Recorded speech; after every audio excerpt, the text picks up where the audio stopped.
সবাইকে সুস্বাগতম।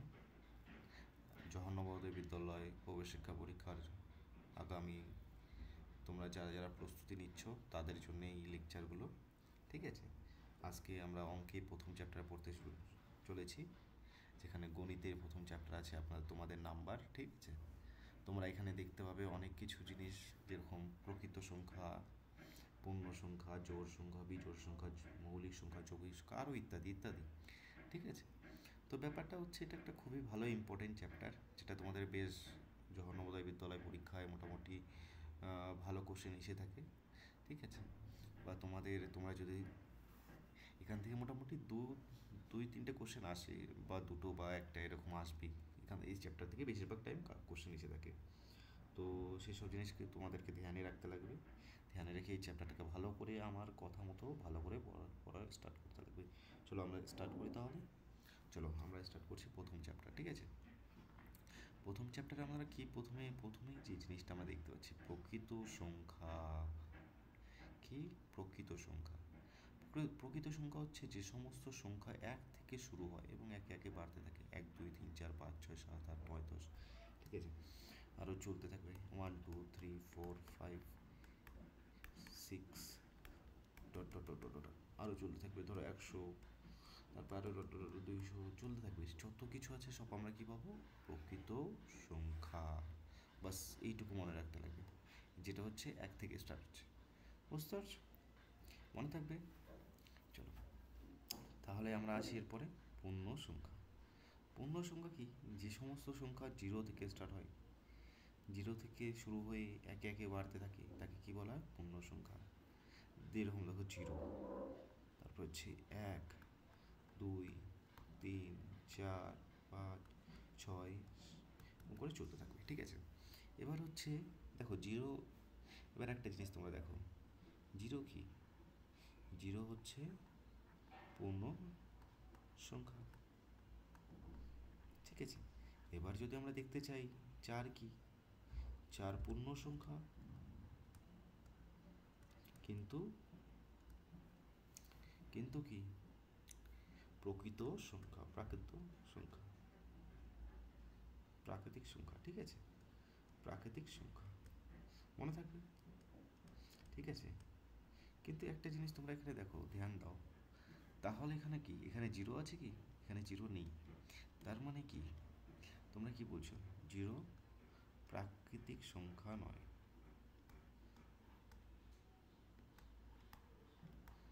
সংখ্যা নয়, কিন্তু কি? 0 হচ্ছে পূর্ণ সংখ্যা। মনে থাকবে। ব্যাস, 0 প্রাকৃতিক সংখ্যা নয়, কিন্তু সেটা হচ্ছে পূর্ণ সংখ্যা। বাস এইটুকু মনে থাকবে তো তোমাদের। ঠিক আছে, এবারে দেখো 4 কি? 4 পূর্ণ সংখ্যা, কিন্তু আবার প্রাকৃতিক সংখ্যা। এবার আরেকটা জিনিস ধ্যান রাখবে, যেটা ইম্পর্টেন্ট জিনিস একটা বলি, সব প্রাকৃতিক সংখ্যাই কিন্তু পূর্ণ সংখ্যা হতে পারে, কিন্তু সব পূর্ণ সংখ্যা প্রাকৃতিক সংখ্যা নয়।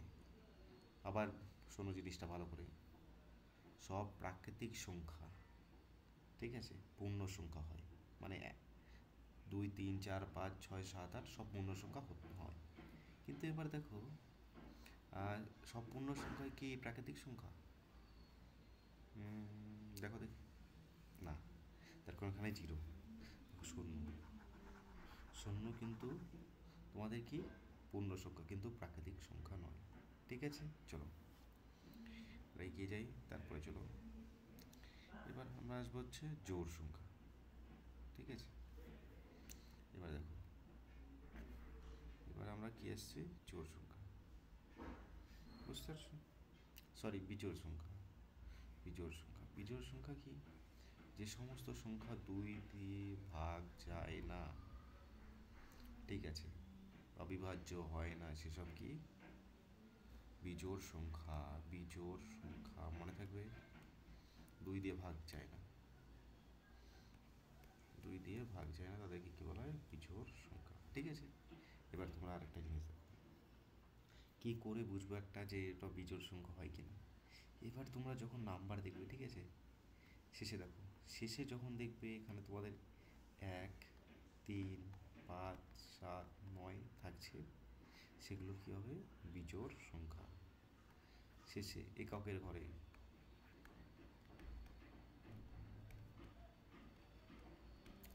এককের ঘরে যদি 1 2 3 5 7 যদি থেকে থাকে সেগুলোকে কী বলবো আমরা? বিজোড় সংখ্যা। মনে থাকবে? ঠিক আছে, সোজা জিনিস, 2 দিয়ে ভাগ যায় না মানে কি শেষে 2 3 5 7 থাকবে। এবার দেখো জোড় সংখ্যা, এবার আসি আমরা জোড় সংখ্যা। জোড় সংখ্যা বলতে কি? যে সকল সংখ্যা 2 দিয়ে ভাগ যায় তাদেরকে কি বলা হয়? জোড় সংখ্যা। এবার দেখো জোড় সংখ্যা 2 দিয়ে ভাগ যাবে মানে কি? আমরা শর্টকাট বলতে আমরা কি বুঝবো? শেষে কি থাকবে? 0 2 4 6 8 যদি থাকে তাহলে কি হবে? সেগুলো জোড় সংখ্যা। জোড় সংখ্যা মনে থাকবে। এবার দেখো কেন, এবার দেখো আমি একটা নাম্বার নিচ্ছি, চলো 1 5 6 8। দেখো এটা জোড় না বিজোড়? এখানে দেখো 8 আছে মানে কি? এই জোড়। ঠিক আছে, এবার দেখো 1 7 2 1। ঠিক আছে, এটা জোড় না বিজোড়? শেষে কি আছে? 1 মানে এটা কি হবে? বিজোড়। মনে থাকবে? ঠিক আছে, এতটা অসুবিধা আছে কি? করো, চলো তারপরে আমরা এবার পরে এগিয়ে যাই। চলো দেখি এবার আমরা আসছি যৌগিক সংখ্যা। বুঝতে পারলে? চলো আমরা আসবো যৌগিক সংখ্যা। যৌগিক সংখ্যা কি? যে সংখ্যার এক এবং নিজের চেয়েও অন্য গুণনীয়ক থাকে। বুঝতে পারছো? এক এবং তার চেয়েও বেশি গুণনীয়ক। দেখো এবার দেখো 4। এবার দেখো মৌলিক সংখ্যা কি? চলো মৌলিক সংখ্যাকে আগে দেখিয়ে নিই। মৌলিক সংখ্যা কি? যে সমস্ত সংখ্যা কেবলমাত্র দুইটা গুণনীয়ক থাকে, এক এবং নিজে। ঠিক আছে, এখানে তো এক এবং নিজে থাকবে, তার থেকেও বেশি থাকবে, যেটা হচ্ছে যৌগিকে। বুঝতে পারলে? নিজের চেয়ে অন্য গুণনীয়ক থাকে। ঠিক আছে, এখানে কি? এটা আমার ঠিক 2 এর বেশি, এর বেশি গুণনীয়ক থাকে।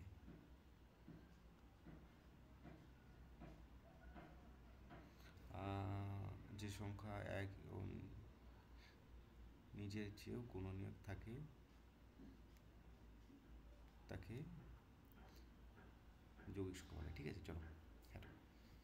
আর মৌলিক সংখ্যা কি? এবার দেখো যে জিনিসটা আমরা দেখবো 4। 4, চলো এখানে যদি আমরা 4 দেখি, 4কে কি কি দেব ভাগ? 1 2 4 মানে কি? এখানে কি? এখানে কি বলছে? দেখো দেখো এখানে দেখো, এক এবং নিজের চেয়ে বেশি। এক এবং নিজে মানে কি? 4। 4-এর নিচে কি হবে? 4। 4-এর কি? 4। তাছাড়াও কি আছে? এখানে 2 আছে, তার মানে কি? এটা যৌগিক সংখ্যা। সংখ্যা সংখ্যা ঠিক আছে, এবার দেখো আমরা 56 ধরি। চলো 56-এর কি? 1 2 তারপরে 4 7 8। ঠিক আছে, এরকম করে থাকছে, পরে 56 থাকছে। এবার দেখো তোমরা এখানে কি দেখতে পাচ্ছ? ও কি দেখছো? দেখো দেখি, এখানে দেখছো 1 আছে এবং 56, তার থেকে বেশি এখানে মিটলে আরও অনেক আছে। বুঝতে পারলে? তাহলে কি হবে এখানে?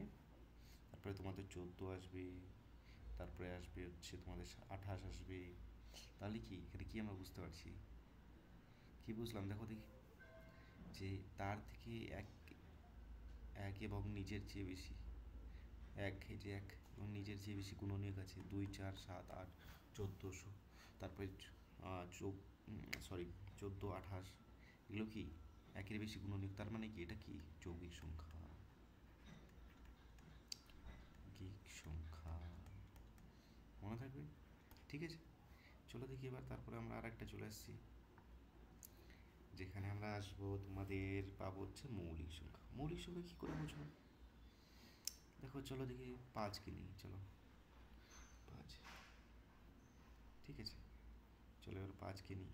দেখো দেখি পাঁচের কী কী আছে গুণনী।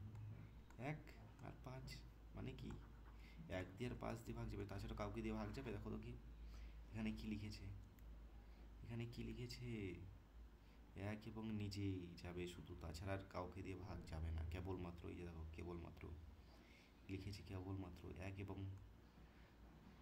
ঠিক আছে, এক এবং নিজেই যাবে, তাছাড়া অন্য কাউকে দিয়ে যাবে না, সেটা কি বলে, মৌলিক সংখ্যা। সংখ্যা। এবার চলো দেখি,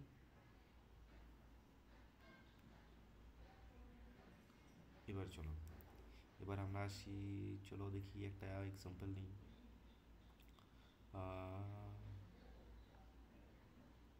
চলো এখানে 11 আছে, 11 নিচ্ছি। 11 কে কী দিয়ে যায়, এক আর 11, কি তাছাড়া কোনো কিছু আছে, নেই। তার মানে এখানে কি হবে, এটা হচ্ছে মৌলিক সংখ্যা। সংখ্যা, ঠিক আছে, বাস এটুকু মাথায় রাখবে। বুঝতে পারছো, অসুবিধা আছে কি এতটা কারো কাছে? আর আশা করছি সবাই বুঝতে পারছো ভালোভাবে। বুঝতে না পারলে আমাকে পরে জিজ্ঞাসা করবে, ঠিক আছে। চলো দেখি এবার 15। 15কে দেখি এটা মৌলিক না যৌগিক, চলো দেখি। কি দিয়ে যায়, এক, তিন, আহা, এটা তো যৌগিক সংখ্যা হয়ে যাচ্ছে, তার কারণ এখানে 3 5 15, তার মানে যৌগিক। বুঝতে পারছো, বাস। চলো তাহলে আমরা ধীরে ধীরে এগিয়ে যাই। এবারে আমরা পড়বো, এবারে আমরা কি পড়তে চলেছি, ডিভিশন রুল। চলো ঠিক আছে, এবারে আমরা কি পড়বো, তোমাদের ডিভিশন রুল, ঠিক আছে, ডিভিশন রুল, ভাগের, ভাগের নিয়ম, ঠিক আছে, কোনগুলো ভাগ যাবে যাবে না, ঠিক আছে। এবার দেখো, দুই দ্বারা বিভাজ্য যাবে মানে কি, এটা জোড় সংখ্যা হবে, মনে রাখবে, আবার রিপিট করছি, জোড় সংখ্যা হবে, ঠিক আছে, বুঝতে পারলে। চলো আরেকটা জিনিস আমি ছেড়ে আসছি, যেটা আমি বলে দিচ্ছি, ঠিক আছে, এটা তোমরা এখানে লিখে নাও। সব থেকে ছোট যৌগিক সংখ্যা কি, সংখ্যা হলো 4, ঠিক আছে। আর হচ্ছে সব থেকে ছোট মৌলিক সংখ্যা 2, ঠিক আছে। আর আরেকটা জিনিস লিখে নাও, এক যৌগিকও না মৌলিকও না, ঠিক আছে, মনে থাকবে, লিখে নাও, তাড়াতাড়ি লিখে নাও। আশা করা যায় তোমরা লিখে নিয়েছো। চলো তাহলে আমরা এগিয়ে যাই। ডিভিশন মানে কি বুঝবো, দুই দ্বারা ভাগ যাচ্ছে মানে কি, সেটা জোড় সংখ্যা হবে। আর আমি কি করে বলেছি জোড় সংখ্যা কি করে বুঝবো, শেষে কি থাকতে লাগবে, 0 2 6 8, সরি 4টা বাকি গেল, চলো আমি লিখে দিচ্ছি এখানে 4 6 8, ঠিক আছে। এবার দেখো 128, 128 দুই দ্বারা ভাগ যাবে, যাবে কিনা দেখো দেখি, দেখো দেখো দেখো দেখো দেখো দেখো, ওহো এ তো যাবে, এখানে 8 আছে তো। চলো এবার আর একটাতে আসি, চলো 5 6 2 4 2, চলো 2 2 4, এবার দেখো দেখি এটা যাবে কিনা, শেষে কি আছে, আমরা শেষে কি সংখ্যা দেখবো, শেষে 4 আছে, ওহো এটা তো যাবে ভাগ। বুঝতে পারলে, এটা মনে রাখবে, 2 4 6 8 শূন্য থাকলে ভাগ যাবে। এবার দেখো, চলো দেখি 251 যাবে কি না, যাবে, দেখো দেখি, এখানে এক আছে কি, শেষে কি আছে, এক, এখানে এক আছে, নেই। তার মানে কি এটা 2 দিয়ে যাবে না। ঠিক আছে, মনে থাকবে। চলো, আশা করা যায় তোমরা বুঝে গেছো। ঠিক আছে, এবার চলো আমরা যেটা আসছে নতুন আর একটা জিনিস শিখি। এবার তিনেরটা শিখবো, ঠিক আছে। চলো দেখি তিন তিন কি বলে, তিন দাদা আমাদের কি বলছে দেখো দেখি। চলো চলো চলো চলো, এবার দেখো তিন দ্বারা বিভাজ্য কিনা কি করে বুঝবো। কোনো সংখ্যার সংখ্যাগুলি, মানে দেখো কোনো সংখ্যার সংখ্যাগুলি বলতে দেখো এখানে আমি এখানে নিচ্ছি ধরো তোমার 126, ঠিক আছে। এবার দেখো কোনো সংখ্যার সংখ্যাগুলি, এখানে একটা সংখ্যা, এটা কি সংখ্যা, এর সংখ্যাগুলি কি হতে পারে, 1 2 6, এর সংখ্যাগুলি। ঠিক আছে, এখানে কি বলেছে সংখ্যাগুলি, সংখ্যাগুলি কি 2 4 6, ঠিক আছে, 2 6 1 2 6। বলেছে এদের যোগফল, এদের যোগফল চলো দেখি এদের যোগ করি কত হচ্ছে, 1 2 6, ঠিক আছে। যদি 3 দ্বারা বিভাজ্য হয় তাহলে 3 দ্বারা বিভাজ্য হবে। চলো এদের যোগ করলে কত হচ্ছে এখানে 9, বুঝতে পারলে। এদেরকে দেখো এবার তোমরা যে জিনিসটা দেখতে পাবে যেটা 3 দিয়ে বিভাজ্য হচ্ছে কি না। চলো দেখি, এটা কি 9, 3 তিরিকে 9, মানে কি আমরা বুঝতে পারছি 3 গুণ 3 9, মানে কি এটা 3 দিয়ে বিভাজ্য হবে, মানে 126 3 দিয়ে বিভাজ্য হবে। ঠিক আছে, এবার দেখো 126 যদি 3 দিয়ে বিভাজ্য হয়, তোমরা কি বুঝতে পারলে 126 3 দিয়ে বিভাজ্য হচ্ছে। ঠিক আছে, এতটা অসুবিধা আছে কি কারো। চলো আমি আর একটা জিনিসে আসছি, ধীরে ধীরে আরও জিনিসে আসছি, ঠিক আছে। তোমাদের ধরো এখানে 3 দ্বারা বিভাজ্য হয়ে গেছে।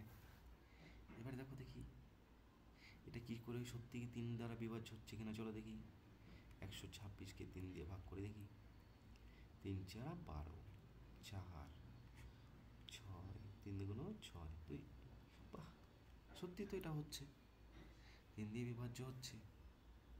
চলো দেখি এবার আমরা আরও কিছু বড় জিনিসগুলো বলি, 4 6 5 8 7 3, দেখো দেখি এগুলো 3 দিয়ে বিভাজ্য হবে কিনা। চলো চলো চলো চলো চলো চলো চলো এগিয়ে যাই এগিয়ে যাই আমরা, দেখো দেখি 3 দিয়ে বিভাজ্য হচ্ছে কিনা। চলো এবার চলে আসি, দেখো দেখি সংখ্যাগুলির যোগফল। এটা কি সংখ্যা,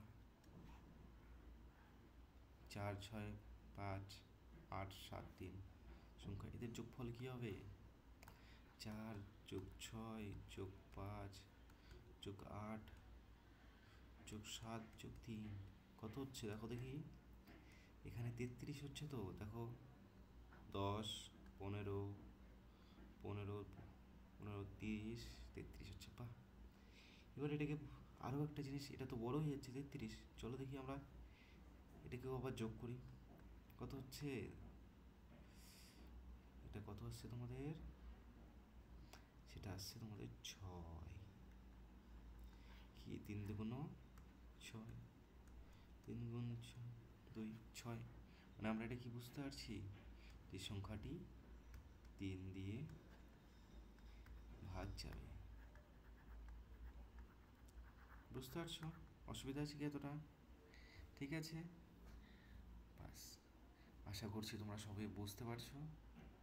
ঠিক আছে, চলো তাহলে এইটুকুই থাকলো, তোমরা বাড়িতে প্র্যাকটিস করবে কোনটা কিভাবে হচ্ছে না হচ্ছে তোমার মনের মতো। চলো আমি একটা হোমওয়ার্ক দিয়ে দিচ্ছি, চলো কোনগুলো কী দিয়ে ভাগ যাবে চলো দেখি, 2 দিয়ে কোনগুলো ভাগ যাবে, 3 দিয়ে ভাগ যাবে, কোনগুলো বের করবে, বুঝতে পারলে।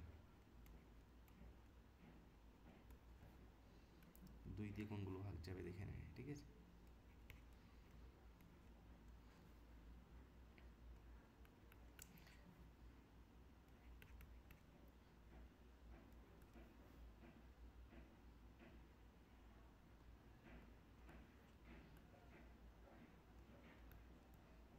চলো, এগুলো তোমরা হোমওয়ার্ক করে দেবে, বুঝতে পারছো? ঠিক আছে, ধন্যবাদ ক্লাসে জয়েন করার জন্য, ক্লাসে আমাদের আসার জন্য। আমাদের ইনার্সিয়া কোচিং সেন্টার থেকে তোমাদের অনেক অনেক অ্যাডভান্স শুভকামনা, যেন তোমরা আরও পরীক্ষায় ভালো করে দাও, প্রিপারেশানও ভালো করে করবে, এখন সময় একদম নষ্ট করবে না, বুঝতে পারছো? বাই।